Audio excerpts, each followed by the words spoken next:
if you are using Flutter and you have that problem, cannot install whatever version of Flutter in your environment, I have here a fix, a quick fix for that.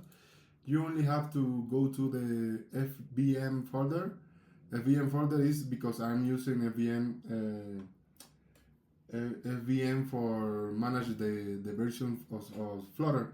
So you need to go to FVM and then remove the folder, and then I can go again to the terminal and write FVM used 3.9 and will be working again.